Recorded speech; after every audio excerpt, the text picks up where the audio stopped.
Okay, alright. Update po tayo sa Kat Din Get Up for today, guys. Ito na naman tayo, guys. Spotted po sila Katrin Bernardo at si Alden Richard na kasama po nila sila Mahal Salvador at ng kanyang asawa. Si Maha po ay may sarili po itong studio na kung saan po ay may sarili siyang management. Ganun, guys. Si Maha po ay isa na ata itong manager sa showbiz. Kasama din po niya sa kanyang business ang kanyang asawa, guys, na todo suporta naman kay Maha. And of course, guys, ito yung pinakamaganda dito, guys. Kahit iba po yung management nila Katrin Bernardo at si Alden Richard, guys, ay nandun pa rin po si Maha sa kanila at kaibigan pa rin po nila si Maha. Kasi sa mga iba, guys, sa mga ibang management kasi, guys, ay parang pinababawalan po yung mga artista nila na taga-showbiz na yung makipagbarkada sa mga ibang management po. Sa mga iba lang, guys, pero sa mga iba naman ay hindi kasi mas gustong-gusto na nila na makipagbarkada yung kanilang alaga sa mga ibang management para sa ganun ay mas matuto pa rin po sila. Haba-haba. Ito na naman si Daniel Padilla. Siyempre, kaibigan din ni Maha si Daniel Padilla. Pero they are not close. Itong si Daniel, guys, ay spotted data na umaaligid dun sa restaurant na kung saan po ay nag-meet and greet po sila Maha at nag-invite si Maha ng dinner or ng pagkain, parang date kila Alden Richard at saka si Katrin Bernardo. Para siguro, guys, ay kinumusta kung kumusta na sila. Maybe may mga konito, guys, maybe lang ayon dito sa ating legit na sources is maybe ang meeting po nila is all about business. Parang kumbaga is gusto daw nila Maha at ay man yung asawa na makaroon ng collaboration sa business. At yun po ay kila Alden Richard si Katrin Bernardo po yun, guys. Aba, napakaswerte naman nila Katrin sa si Alden Richard, guys, dahil gusto po sila nila Maha na mag-collaborate sa kanilang business. It's a opportunity for them, guys, na magkaroon ng ganun na kasimple ba. Kasi si Maha po ay napakasimple at saka napakabait. Ayaw naman niya yung mga tao na yung bang masyadong high at yung bang hindi mo na maabot yung level. Yun yung ayaw ni Maha, guys. Kaya ang gusto lang niya is yung simple lang. Para sa ganun is kaya po nila sabayan isa't isa. Yan pa yung katotohanan dyan, guys. Kaya yung spotted po sila sa restaurant at umaaligid naman si Daniel doon. Aba, itong si Daniel na to, guys, is sabi niya naka-move on na ito. Sabi niya she can live even though without Katrin Bernardo. Iba daw yung kumbaga is yung body figure ni Daniel sa ngayon, guys, kasi tumataba daw siya, malaki daw yung kanyang tiyan or medyo na daw siya ngayon kasi kakainom mata. Pero in fairness, alam naman ng mga netizen, guys, na may intention pala si Daniel Padilla pa rin kay Katrin, hindi daw niya kayang maiwasan. Kasi kung nasaan naman si Kat na kasama niya si Alden ay nandun din si Daniel Padilla na umaaligid, guys. Ang dami mga netizen po yung nakapansin sa kanya na yung ganyan yung kanyang karakter. Ang dami, guys, hindi lamang po isa or hindi lamang po dun sa spot na yun, hindi marami. Kaya sabi nga kay Daniel Padilla na kumbaga is kung ayaw naman sa iyo, idintayin mo na lang yung tamang panahon. Kasi yung panahon naman yung nagsasabi dyan hindi yung panay ng ganyan, gat yung tao naman lumalayo sa iyo, which is tama naman kung tutusin natin, di ba, guys?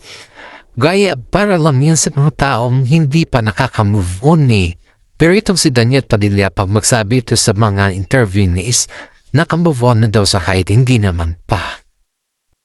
Kaya na marami mga netizen po nagsasabi na itong si Daniel Padilla na ito ay panggulo lang tignan kay Katrin Bernardo, which is tama naman kasi hindi nakaka-focus si Katrin pag nandyan kasi si DJ na yung paaligid-aligid, guys. Kahit naman siguro sino, guys, yung napapaligid-aligid katapos yung mga kasama mo nakikita, syempre, tanungin kanila yan, bakit hindi kanila lapitan, bakit hindi kanila kausapin. Ganon kasi yung mga terms dyan guys, tinatanong kanila kung bakit.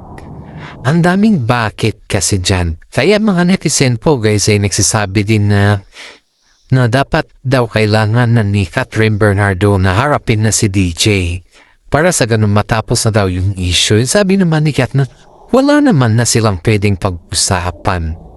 Kasi kung may pwede naman silang pag-usapan, okay naman na daw sila. Pero iba kasi yung gusto ni Daniel Padilla guys yung babalik sila ni Catherine Bernardo sa dati. Yung bang sila pa rin ba? At saka sa movie, gagawa ulit sila ng mga movie. Ganun po yung gusto kasi ni Daniel Padilla kay Catherine. Supposedly, may kontrata naman si Catherine sa ABS-CBN na ayaw niya muna makipagtambal kay Daniel Padilla. At continuous pa rin po yung tambalan nila ni Alden Richard kasi may pinirmahan naman silang kontrata guys. Yan po yung dito guys. Yan po yung mga magagandang attitude din po ni Alden Richard guys kasi nakita niya daw si Daniel Padilla at sinabihan kagad si Catherine Bernardo na nandun si DJ naghihintay ata sa iyo at baka gusto niya kausapin ka. Parang ganun daw yung bulong ni Alden Richard kay Catherine guys. Pero si Catherine daw po ay just ignore him. In-ignore niya talaga si Daniel Padilla. Kasi nga syempre guys is alam nga naman na i-entertainin mo yung tao nandyan po si Alden. Di ibig sabihin guys ay ininsulto man na si Alden that time. Diba?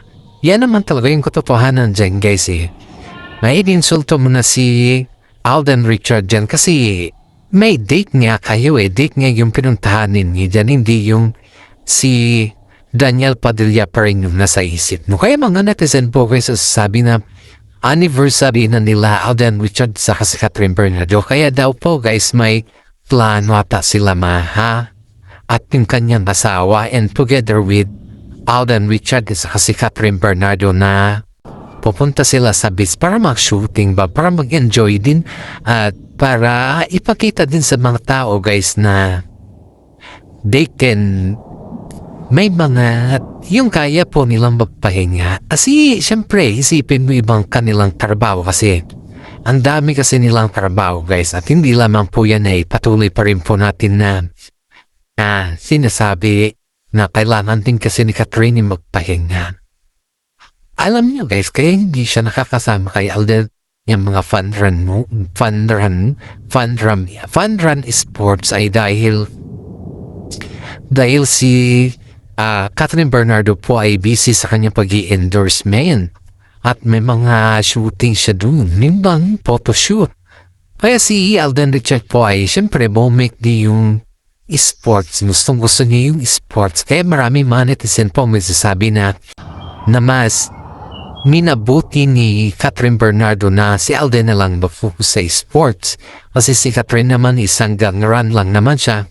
Pero yung running pa ni Catherine hindi yan pahabaan, kundi may mga konti lang yung kaya niya. Ayun yan dito kay Alden Richard Besa. Kaya sa ngayon guys ay pinipilit ni Daniel Padilla na kausapin si Catherine para maayos na ang lahat. Kasi ayon dito din sa ating legit sources. Kaya daw pinipilit ni Daniel Padilla na kausapin si Catherine kasi nga may malaking opportunity sa kanila o may malaking movie na ilulunsad nila. Parang kumbaga after that breakup nila yan ang movie ba kasi mainit pa din daw yung Katniel. Ang dami pa daw fans na nagsasabi na sobrang init daw yung Katniel sa ngayon. Pero in fairness si Catherine guys ay tinutulan po niya yung gusto ng mga ibang management. Kahit daw po si Sir Lawrence sa ABS-CBN po yung nagtanong kay Catherine wala daw reaction si Catherine at talagang ayaw daw na guys na makipag-collaborate pa rin kay Daniel Padilla. And supposedly guys tama naman yung idea ni Catherine Bernardo dito guys dahil kahit naman papaano kahit naman sino Kahit sino guys yung ganyan yung ginawa mo sa'yo at 12 years. Tapos may mga intriga, di ka man lang nagsalita. For what? Diba? For what? Everything is always there na yung sinuportahan ka, ginawa kang like that, inayos ka, ginawa kang tao, nalalayan ka sa lahat ng bagay. Pero sa tingin mo pa rin guys ay kulang pa yun at nagharap pa siya ng iba. Madami mga netizen po masasabi na hindi daw nababagay si Daniel Padilla kay Catherine kundi nababagay na daw siya kay Andrea. Yan po yung sabi ng mga netizen dito guys. Totoo naman yung sinabi ng mga netizen dito guys na nababagay si Daniel Padilla na kay Andrea dahil maraming mga netizen po ang sasabi na sinira kasi ni Daniel yung tiwala ni Catherine para sa kanya. And besides guys, alam mo ang dami nilang plano sa buhay before. Dami nilang plano, ang dami nilang gustong gawin. At higit sa lahat ay talagang pinapakita ni Catherine Bernardo na si Daniel lang yung buhay niya noon. Pero to think guys na nasira lahat yung plano na yun dahil sa kagagawan din ni Daniel mismo. Wala naman tayong pwedeng sisihin dito guys kundi si Daniel Padilla mismo dahil siya naman talaga yung gumawa ng kababalaghan Siya naman talaga yung gumawa ng kababalaghan. Para sa ganun po ay si Catherine Bernardo guys ay mawala sa kanya. Hindi niya kasi nakontrol yung kanyang sarili dahil ang dami kasi mga netizen ang nagsasabi na si Daniel po ay marami na talaga siyang babae. Totoo naman yung guys, marami talagang babae si Daniel Padilla noon pa man. Pero syempre si Catherine po ay kumbaga is kinokontrol niya lang po yung kanyang emotions dahil nasa loob sila ng showbiz. At nagpapasalamat sana si Daniel kay Catherine dahil ganyan po yung ginagawa ni Catherine na tinatago po niya yung kanyang emotions Pero may hangganan kasi ang lahat yan is kapag yan ay inabuso mo at gumawa ka ng kakaiba talaga yung as in na hindi na kaya ni Catherine. So ibig sabihin yan guys ay hanggang dun lang kayo. Diba? Yan talaga yung katotohanan dito guys. Alam naman din natin guys na sa kabila ng lahat ng mga pagsubok sa buhay nila ginawa naman ni Catherine ang best niya, hindi lang po kay Daniel Padilla. Ginawa naman niya yung best niya sa kanilang dalawa. Pero wala hanggang dun talaga yung kanilang samahan.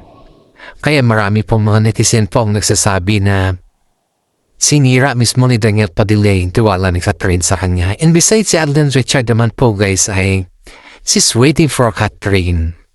Hindi naman niya pinagpilitan or pinipilit si Catherine na yung bang forcing ba. Hindi niya naman ginaganon si Catherine kasi alam niya naman yung 12 years na pinagdaanan nila ni Daniel Padilla. Mahirap naman na makamove on yun. Kahit sabihin ni Catherine na nakamove on na siya guys. Oo, nakamove on na siya. Pero yung sakit pa rin guys ay andun pa rin Yung kirot at sakit andun pa rin. Pero yung facial expression is okay na yun. Kasi maintindihan naman ni Alden yun sa lahat ng mga experience naman ni Alden sa mga babae. Siyempre, naiintindihan yun Ikaw ba naman tong may ex ka nang humahabol sa'yo, di ba? O, gano'n naman yun. Kaya si Alden po guys ay iniintindi niya palagi si Catherine Bernardo dahil alam niya naman na gaano kahirap ang pinagdaanan ni Catherine kay Daniel Padilla. And besides guys, yung meeting nila kila Maha Salvador at yung asawa ni Maha ay siguro by the next month daw nila itutuloy yung business. Kung anong klaseng business yung kasi napag-desisyon na nila kasi guys na yung collaboration sa business. And besides, yun naman talaga yung target nila Catherine Bernardo at si Tisoy na magkaroon ng collaboration sa mga ibang tao para makapagtayo po sila ng sarili ng combination din ng kanilang business. Para sa ganun is mas malaki yung oras sila or they have the time to each other. Yun po yung gusto din ni Tisoy. Kasi sa ngayon kasi guys, ay nakikita naman natin na si Tisoy po ay kumbaga is siya. Sobrang busy din and at the same time din po ay si Catherine din po. Nawawalan na nga po sila ng oras sa isa't isa pero in fairness kahit nawala po sila ng oras sa isa't isa, andyan pa rin sila palagi sa kanilang tabi, andyan pa rin sila sa each and every one of them na suportado pa rin nilang isa't isa. Hanggang dito na lang po yung ating updates. Maraming salamat. Shout out po lang po yung mga senior citizen dyan guys na patuloy na nanonood sa ating updates. Alam ko po na kayo po yung taga-suporta ko, yung 100% na sumusuporta sa akin. Maraming salamat sa inyo kasi wala po ako dito kung wala po kayo guys, kasi kayo lang po nabibili sa akin ng saya para ako po ay makapag-update sa inyong lahat. Alam ko po na marami po tayong pwedeng i-update pero sa susunod na lang po guys. God bless po sa ating lahat at maraming salamat. Matulog po tayo palagi para sa ganun po ay maganda po yung gising natin.